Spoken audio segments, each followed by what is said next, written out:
And now for more on what the U.S. Consumer Price Index report suggests, we're joined today by Professor Song Soo-young, professor at the College of Business and Economics at Chung-Ang University. Professor Song, thanks for coming on today. Yes, good morning to you. So what do you make of the latest U.S. Consumer Price Index report? What does it tell us about the current state of the U.S. economy? In comparison to the inflation gauge, actually, the Korea has shown that recently a little bit lower than this slowing South Korean inflation rate, 2.8% right now in July. So in comparison to 3.4% of U.S. inflation, relatively Korean inflation is lower than the United States. So that's why it is natural we have a little bit lower interest rate than the basic interest rate in the United States, the federal funds rate.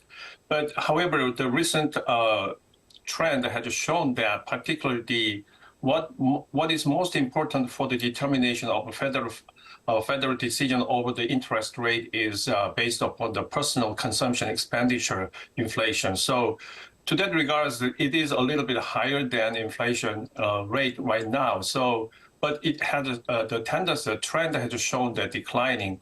So I expect most likely for the Fed meeting in the September would be just retain the current level of interest rate, and inflation rate shows some declining trend over the next several months. The primary reason is because there are the primary factors that could push the price could go up, such as a World Cup tournament event held in the U.S. has been over, and that's why we have seen that the overall core inflation rate has been dropped.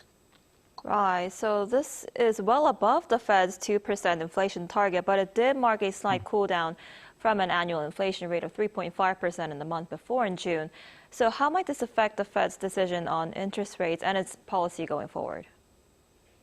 Yeah, recently, since the taking over the chairperson status of the federal committee, and the Kevin Walsh, who is a chairperson of the Federal Reserve System, has shown that he would like to reduce some meeting frequency over the next under his control.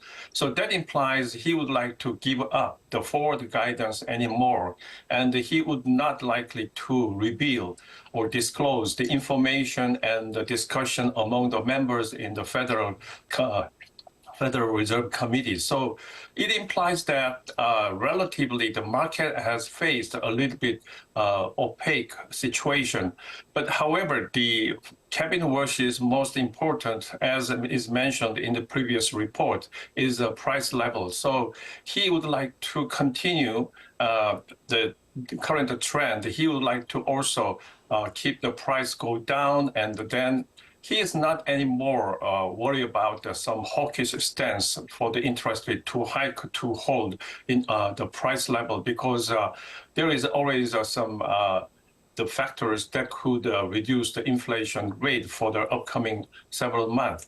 But there is also possibility 50 and 50 chance to raise because, for example, the reignition or the restart of the war over the Hormuz Strait control between the U.S. and Iran. That is always a kind of a threat to take place anytime.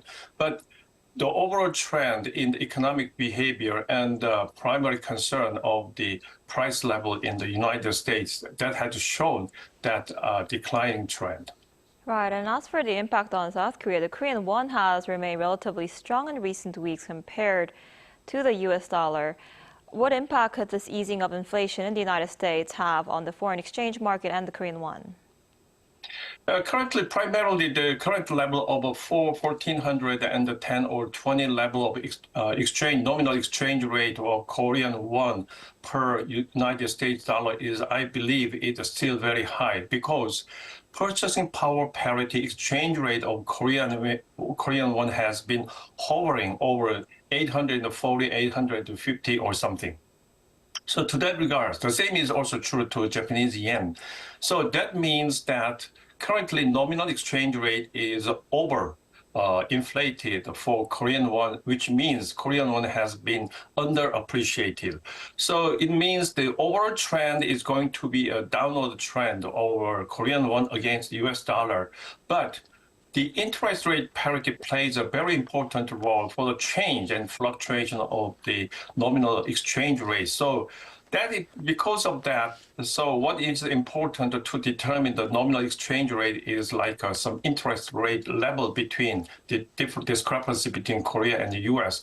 US is a 3.5 and 3.75 percentage point range, but whereas we are in the just a 2.5 percentage point range. So that difference reflects the increased exchange rate for Korean won against the US dollar. But overall, I believe that as long as the current economic performance and current level of the GDP growth rate for Korea sustained, I believe that will decline over time. I see. All right, Professor Song, I'm afraid that's all the time we have for today. Thank you so much for coming on this morning. We appreciate it. Yeah, my pleasure.